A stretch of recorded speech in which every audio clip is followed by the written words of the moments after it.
अगर आप किसी बिजनेस से कुछ शॉपिंग करने के लिए उसके दफ्तर में जाएं या उनकी दुकान पे जाएं और वो बंद हो, तो आपको कैसा लगेगा? शायद एक दफ़ा आप बर्दाश्त कर लें, लेकिन अगर आप अक्सर औकात जाएं और अक्सर ही आपको वो बंद मिलती हो, तो यकीनन आपको अच्छा नहीं लगेगा।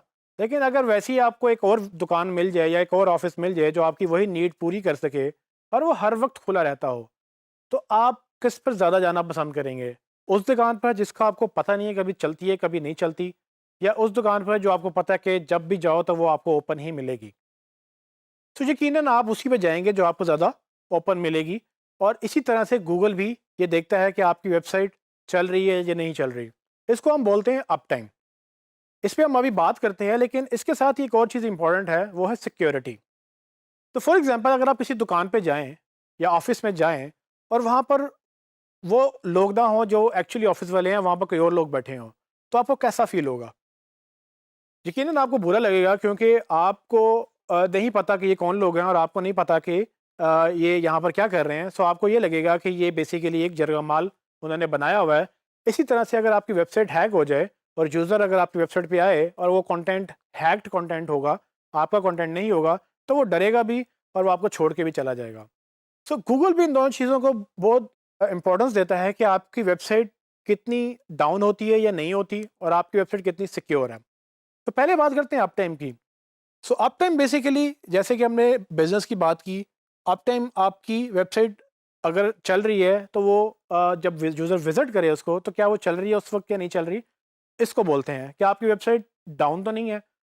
अगर वेबसाइट डाउन होती है तो आपको अक्सर 404 एरर नज़र आते हैं या आपको कोई और एरर नज़र आता है। वो डिपेंड करता है कि वो सर्वर का एरर है, वो वेबसाइट का एरर है, या वो किस चीज़ का एरर है। लेकिन अगर एरर कोई भी है, वो नुकसान पहुंचाता है आपकी एसईओ को और आपकी वेबसाइट को। गूगल अपने यूजर्स को अच्छा एक्सपीरियंस देना चाहता है, इसीलिए वो उन वेबसाइट्स को डिमोट करता है जो ज़्यादातर डाउन रहती हैं। अब वेबसाइट डाउन होने के बहुत सारे रीजंस हो सकते हैं, जिनमें सबसे पहला तो आपकी वेब होस्टिंग हो सकती है कि मे बी आपकी होस्टिंग अच्छी नहीं है, जो बार बार सर्वर डाउन हो जाता है और उसकी वजह से जब भी कोई यूज़र आता है तो वो होस्टिंग की वजह से आपकी वेबसाइट एक्सेस नहीं कर पाता। या ये भी हो सकता है कि होस्टिंग अच्छी थी बट आपने पैकेज अच्छा नहीं लिया, तो वो लिमिट पूरी हो जाती है, और जब लिमिट पूरी हो जाती है तो वो वेबसाइट डाउन हो जाती है। उसके बाद जितने भी लोग आएंगे उनको आपकी वेबसाइट पे कुछ नहीं मिलेगा। इसके अलावा कोड के भी इशूज़ हो सकते हैं कि डिपेंडिंग ऑन कि किसने वेबसाइट बनाई, उसमें क्या कोडिंग लिखी, वो कितनी हैवी थी, वो कंपैटिबल थी कि नहीं, और वो लेटेस्ट ट्रेंड के मुताबिक है कि नहीं। तो अक्सर कोड गलत होने की वजह से भी वेबसाइट डाउन हो सकती है। हमारे लिए ये इसलिए इम्पोर्टेंट है कि अगर हम एसईओ की बात करें, तो गूगल अप टाइम को एज अ रैंकिंग फैक्टर देखता है और गूगल आपको पीनलाइज करेगा अगर आपकी वेबसाइट बार बार डाउन होगी। तो आपने ये मेक श्योर करना है कि आपकी वेबसाइट अव्वल तो डाउन ना हो। अगर आपकी वेबसाइट डाउन होती है तो आपको फ़ौरन उसको अप करना होता है।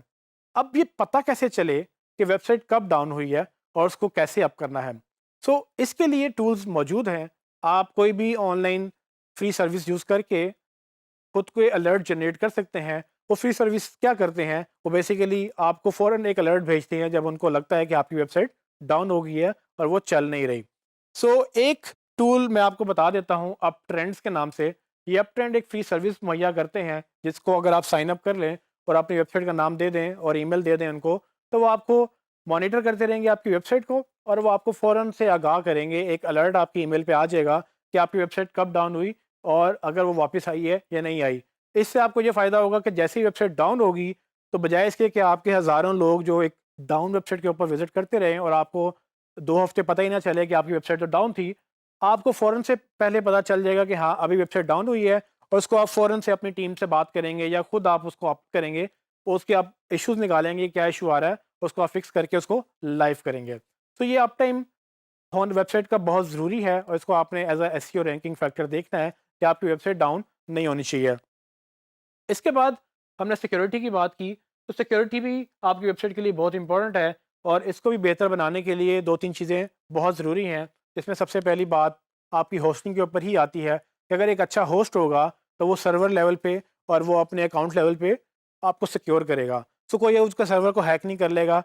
चूँकि सर्वर आप नहीं चला रहे, तो सर्वर उनकी ज़िम्मेदारी है। अगर वो सर्वर हैक होता है, तो आपकी वेबसाइट हैक हो सकती है। आपको एक अच्छी होस्टिंग इसलिए लेनी है कि वो सीरियसली अपनी सिक्योरिटी पे इन्वेस्ट करेंगे और वो कोशिश करेंगे कि उनकी वेबसाइट डाउन ना हो। इसके अलावा डिपेंड ये भी करता है कि आपने कौन सा सॉफ्टवेयर यूज़ किया अपनी वेबसाइट बनाने के लिए, और उस सॉफ्टवेयर में क्या सिक्योरिटी फीचर्स है। आप वर्डप्रेस पे हैं, मैजेंटो पे हैं, या आपने कोई थर्ड पार्टी यूज़ किया है, या आपने कोई CMS यूज़ नहीं किया और एक प्लेन HTML वेबसाइट यूज़ किया।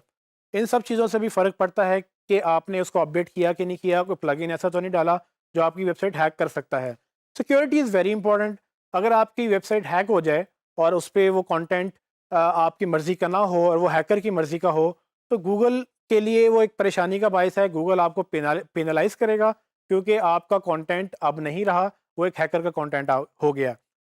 उस कंटेंट को अवॉइड करने के लिए आपको अपनी सिक्योरिटी एनहांस करनी है, और अगर इस कंटेंट को यूज़र भी देखेगा तो वो भी आपको नॉन सीरियस समझते हुए वो आपको छोड़ के चला जाएगा। तो आपकी बिजनेस के लिए भी बहुत इंपॉर्टेंट है और आपकी SEO के लिए भी बहुत इंपॉर्टेंट है।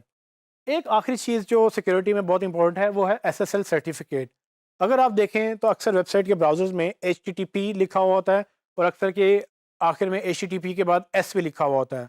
तो HTTPS basically SSL certificate install करने के बाद लिखा जाता है, और ये एक सिक्योर सर्वर या एक सिक्योर कनेक्शन जनरेट करता है आपकी वेबसाइट के और यूज़र के कंप्यूटर के बीच में, और इसको हैक करना मुश्किल होता है।